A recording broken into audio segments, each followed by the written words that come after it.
नमस्कार, आप देख रहे हैं बीजीटी ब्रेकिंग और मैं हूं आपके साथ मिनेश।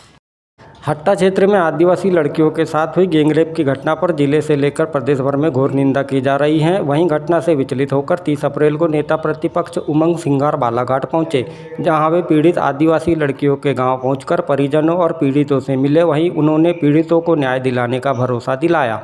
मामले को लेकर नेता प्रतिपक्ष उमंग सिंगार ने मुख्यालय में सर्किट हाउस में पत्रकारों से चर्चा करते हुए कहा कि भाजपा सरकार के कार्यकाल में अराजकता का माहौल बना हुआ है।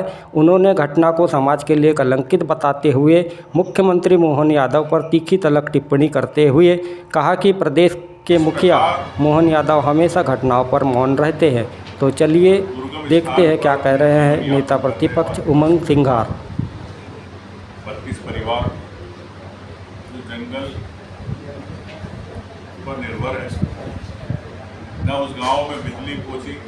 10 साल हो गए, बिजली खंभे लगे। सरकार अभी तुरंत कार्रवाई कर रही है। मुझे आश्वासन दिया गया कि इसको हम 2 दिन में चालू कराएंगे, लेकिन कब तक बिजली चलेगी, क्या 24 घंटे बिजली मिलेगी, ये महत्वपूर्ण विषय है। उस गांव में सड़क नहीं है। उस गांव के पूरे 32 परिवार बीपीएल धारक है। उस गांव के अंदर 5वीं के बाद कोई प्राथमिक स्कूल के बाद कोई स्कूल नहीं है। मैंने वहाँ के परिवार से बात करी, आदिवासियों से बात करी कि हमारे बच्चों को हम पढ़ाना चाहते हैं, लेकिन स्कूल नहीं है।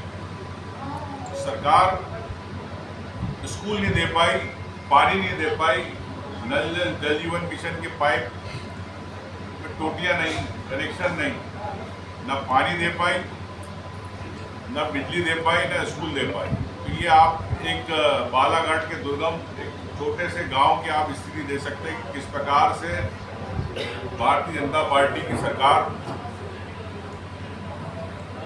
विफल रही।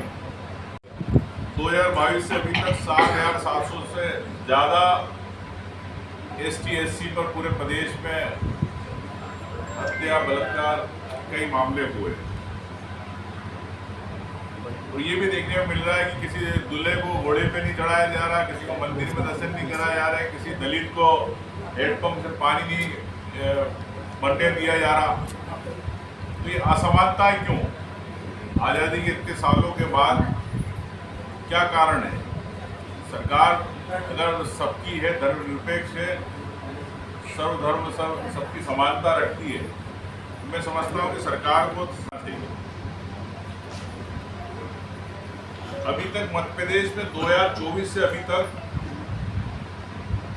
7,250 बलात्कार हो चुके हैं। मतलब औसतन 20 बलात्कार प्रतिदिन हुए। तो ये बड़ी शर्मनाक बात है कि एक मध्य प्रदेश इन घटनाओं में सबसे आगे होता जा रहा है। यही चाहे मीडिया रिपोर्ट्स हो, चाहे NCRB की रिपोर्ट्स हो, उसके अंदर सबके सामने बातें आई हैं। गृह विभाग माननीय मुख्यमंत्री जी संभाल रहे हैं, लेकिन कब समीक्षा करते पता नहीं चलता, क्योंकि मोहन यादव जी हमेशा मौन रहते घटनाओं को लेकर। शिवराज सिंह ने बेटी बचाओ, अभी मैं बेटियों से मिलके आ रहा हूँ, मासूम बेटियों से मिलके आ रहा हूँ। उनकी जो उम्र स्कूल में एक बचपन बिताने की उम्र है। कुछ चुनिंदा लोग बालिग समझदार, एक तो शायद उसमें 38 साल के आसपास का है, बाकी 21 साल के आसपास के है। जिस प्रकार से उन्होंने दरिंदगी की, उनकी व्यथा सुनी, मैं समझता हूँ कि बड़े दुख की बात है। और मुख्यमंत्री जी इस मामले में चुप है। आपने 8.5 लाख रुपए की बात करी, वो तो कानून में प्रावधान है, लेकिन सरकार ने अलग से उस आदिवासी परिवार के लिए, उन बच्चों के लिए क्या किया? अभी तक इस बारे में कोई न मुख्यमंत्री जी की तरफ से कोई बयान आया, न उनकी तरफ से मुख्यमंत्री सहायता कोष खोल रखा है। कई 100 करोड़ रुपए आप बांट रहे हो,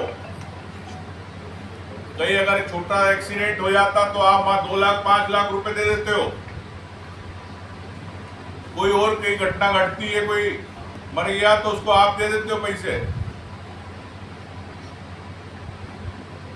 क्या वो गरीब बच्चियां जो आदिवासी परिवार की है, क्या उनके लिए आपका मुख्यमंत्री सहायता कोष में ताले लग गए?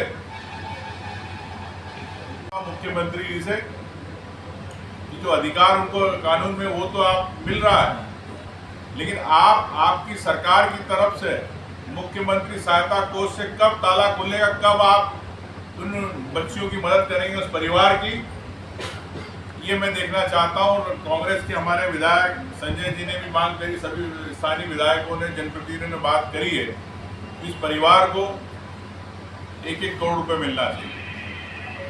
कि मुख्यमंत्री दरिया दिल दिखाएंगे कि नहीं दिखाएंगे, या आपके मीडिया के माध्यम से सरकार से पूछना चाहता हूँ। निश्चित तौर से ये मैं कह सकता हूँ कि ये जो घटना है एक समाज के लिए कलंक है। और मैंने कई समाज के जनप्रतिनिधियों से बात करी, उनका भी यही कहना था कि कोई भी हो, किसी भी समाज का हो, कोई भी व्यक्ति अगर इस प्रकार की अगर दरिंदगी करता, हरकत करता है तो तत्काल उसको सजा मिलना चाहिए। लेकिन मुझे अभी मालूम पड़ा कि घटना को 23 तारीख से लेकर अभी तक घटना हो गए, अभी तक पुलिस ने शिनाख्त नहीं कराई उनकी। अपराधी कौन है? पुलिस विभाग ने अभी तक क्यों नहीं उनकी शिनाख्त कराई, क्यों नहीं पहचान कराई? मैं चाहूंगा तत्काल इस पर शिनाख्त होना चाहिए, ताकि आप उसको कोर्ट में चालान पेश करके फास्ट ट्रैक में जा सकें। उसको ढिलाई करेंगे जिससे मंशा क्लियर होगी कि सरकार उन आदिवासियों के साथ नहीं है, उस परिवार के साथ नहीं है, उस बेटी के साथ नहीं। तो ये मैं आपके माध्यम से कहना चाहूँ कि तत्काल सरकार को इस पर कराना चाहिए। और क्योंकि इन घटनाओं में मैं समझता हूँ कि मीडिया ट्रायल के बजाय कोर्ट का ट्रायल होना चाहिए, यही हमारी सबकी मांग है। पूर्व में घटना हो चुकी है और मैं समझता हूँ प्रदेश के अंदर अराजकता का माहौल है, कानून व्यवस्था माननीय मुख्यमंत्री जी नहीं संभाल पा रहे। मैं उनको बार बार सलाह देता हूँ, क्या मोह है आपको गृह विभाग से? क्या गृह विभाग से आपको कुछ मिल रहा है? मैं ये कहना चाहूंगा मुख्यमंत्री जी को, आपके करीबी कोई भी हो मंत्री, उसको दे दे, ताकि पुलिस विभाग की समीक्षा हो, कानून व्यवस्था ठीक रहे। ये मैं चाहता हूँ। आज अंतिम में यही कहना चाहता हूँ, उस परिवार के साथ पूरी कांग्रेस पार्टी पूरी है साथ में, और हम लोगों ने ये तय किया कि उस परिवार को कांग्रेस विधायक दल की ओर से उन बच्चियों को 1-1 लाख रुपए कांग्रेस विधायक दल की तरफ से दे रहे हम। और 32 परिवार जो बीपीएल धारक है वहाँ पर, उन्हें भी मैंने 10-10 हज़ार रुपये प्रति परिवार उनको एक सहयोग राशि के रूप में दे रहा हूँ। और मैं उसके पीछे मेरा सांकेतिक रूप से दे रहा हूँ, ताकि सरकार प्रयास करे उस दुगलई गांव का उत्थान और विकास की बात करे। ये मेरा संदेश है, ये मैं कहना चाहता हूँ। धन्यवाद।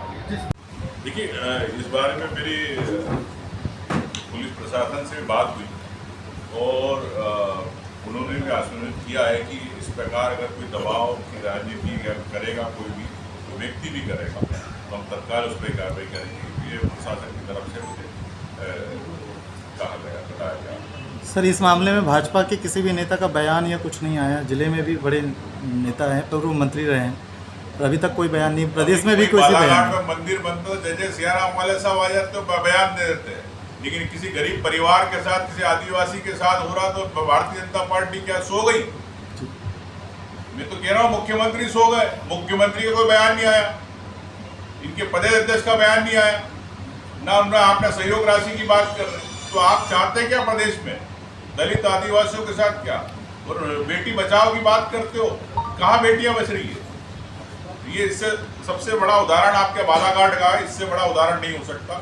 मैं ये कहना चाहता हूँ कि इन ऐसे मुद्दों पे हमें ना राजनीति करना चाहिए, ना ऐसे मुद्दों पे हमें सबको विश्वास में लेके और न्याय की बात करना चाहिए।